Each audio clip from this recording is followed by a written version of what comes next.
Si vous débutez dans l'investissement locatif, cette vidéo est faite pour vous. Salut les investisseurs intelligents, je suis très heureux de vous retrouver dans cette toute nouvelle vidéo dans laquelle nous allons parler du premier bien immobilier. Le premier d'une grande famille dans votre propre parc immobilier, celui qui va faire naître votre carrière d'investisseur. Il est très important ici de ne pas se planter. Pourquoi? Parce que le premier investissement immobilier, sa réussite va conditionner la réussite du deuxième, du troisième, du quatrième, etc., etc. Il est donc primordial de prendre quelque chose de simple pour commencer et je vais vous expliquer étape par étape quelles sont les dispositions que vous devez prendre pour justement mettre toutes vos chances de votre côté et vérifier que tous les paramètres de votre premier investissement sont simples. Parce que commencer par un bien immobilier simple, c'est comme commencer à conduire une petite voiture citadine, après on passe à une voiture un peu plus grosse, après on passe à une sportive, après on passe à une voiture de course et après on passe éventuellement à une Formule 1 pilotée sur circuit. Je vous donne ce conseil-là parce que j'ai fait tout l'inverse et je n'ai pas envie que vous reproduisiez ce que moi-même j'ai reproduit. Lorsque j'ai acquis mon tout premier immeuble de rapport, j'ai signé le compromis de vente au mois de décembre 2013 et je suis devenu propriétaire au mois de février 2014 d'un immeuble de rapport que j'ai acheté au sein d'une SAS, une société par action simplifiée, fiscalisée à l'IS. Donc le type de bien immobilier le plus compliqué quand on n'a aucune expérience, avec différentes locations à l'intérieur. Bref, j'ai commencé par le bien immobilier le plus complexe qui soit. C'est comme si je venais d'avoir mon permis de conduire et que j'avais tout de suite acheté une Ferrari pour justement me lancer sur l'autoroute pour la première fois de ma vie.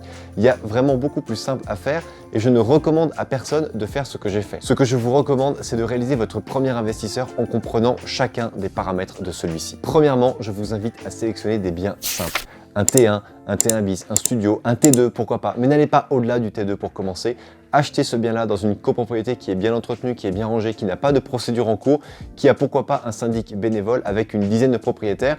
Faites en sorte que le premier bien que vous allez acheter aura des charges en plus du loyer d'un maximum de 10% du loyer lui-même. C'est-à-dire que si vous achetez un bien qui va se louer 500 € par mois, n'ayez pas plus de 50 € de charges en plus, ce qui fera un loyer charge comprise de 550 € à payer par votre locataire. Je vous donne ce conseil-là parce que si vous achetez un bien immobilier dans un grand ensemble, avec des ascenseurs à entretenir, avec des espaces verts, avec une porte de garage, avec un gardien, avec différents éléments techniques qui coûtent très très cher à entretenir, vous risquez de vous perdre et vous risquez de vous démotiver. Et c'est en ça que la réussite de votre premier investissement conditionne la réussite du deuxième, du troisième, etc., etc. De l'autre côté, c'est plus facile de trouver un locataire pour un petit bien, c'est plus facile à rénover, c'est plus facile à meubler, donc vous vous facilitez la vie. Deuxièmement, optez pour une fiscalité simple. En France, il existe différents statuts juridiques pour justement gérer un bien immobilier, mais pour commencer, pour louer votre T2 par exemple, qui va être loué meublé, optez pour la location meublée non professionnelle au régime réel. C'est pour ça que je vous invite à télécharger le tableau qui s'affiche juste ici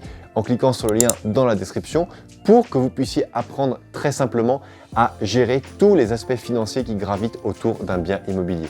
Vous allez voir que le LMNP réel, dans 95% des cas, sera le plus favorable dans votre situation. Peut-être que le LMNP micro sera mieux, peut-être que le régime réel en foncier sera mieux pour vous, etc., etc. Mais c'est ce tableau qui vous dira la vérité par rapport à votre situation. Je vous recommande le LMNP au régime réel parce que c'est ce qu'il y a de plus facile à gérer au quotidien. Il y a juste une déclaration à faire annuellement avec l'aide d'un expert comptable ou d'un comptable en ligne, mais on est bien loin de la complexité d'une société civile immobilière fiscalisée à l'IS ou une société par action simplifiée fiscalisée à l'IS ou à l'IR, ou pourquoi pas avec un système de holding avec un régime Murphy. Bref, on peut commencer de manière très très simple l'immobilier. N'oubliez pas que vous êtes débutant et s'il vous plaît, n'essayez pas de vous inventer un niveau d'expérience que vous n'avez pas.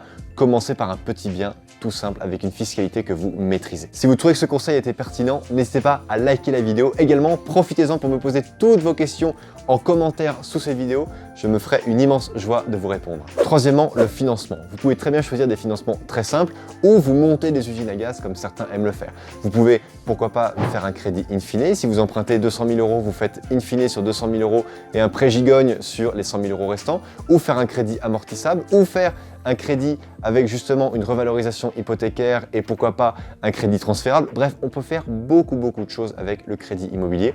Moi, pour votre T2, T1, le studio que vous allez acheter simplement dans une petite copropriété, je vous recommande le crédit amortissable pour lequel vous allez rembourser tout au long de votre durée d'emprunt, eh bien, vous allez rembourser régulièrement du capital et des intérêts et bien sûr toujours de l'assurance. Après, si travaux il y a, vous pourrez très bien négocier avec votre banquier de mettre en place une suspension d'échéance pour commencer à rembourser réellement le crédit lorsque vous allez avoir vos premiers locataires, mais ça peut être tout à fait le sujet d'une autre vidéo. Quatrièmement, comme il existe des fiscalités complexes, il existe également des modes d'exploitation complexes. Vous pouvez très bien commencer par de la location courte durée ou de la colocation, ça c'est le choix de la complexité, ou commencer par des choses beaucoup plus simples, comme de la location classique avec un bail de location meublé de 1 an, de 2 ans, de 3 ans, sachant que 1 an est le minimum en bail longue durée pour du meublé. N'allez pas faire autre chose pour commencer. Vous pourrez vous amuser à pratiquer d'autres sortes de locations dans vos futures acquisitions, mais une fois de plus, là encore, commencez par quelque chose de simple à tous les niveaux. Et pour ce qui est de la rentabilité de votre toute première opération, je vous invite à ne pas chercher forcément à faire un coup de maître. Ne cherchez pas le 15%, le 20% de rentabilité brute pour votre première opération. Cherchez simplement à être au minimum autofinancé. Avec les taux actuels, l'autofinancement se trouve aux alentours de 7,8% brut. Donc, cherchez simplement du 7,8 ou du 8% brut pour commencer à investir. Une fois de plus, le tableau que je vous mets ici, le calculateur des investisseurs intelligents, pourra vous dire si oui ou non vous respectez la règle de l'autofinancement. La règle de l'autofinancement, elle nous dit quoi? Elle nous dit que vous devez absolument faire en sorte que le crédit adossé à votre bien immobilier ne doit pas dépasser 70% du montant du loyer hors charge que vous allez percevoir.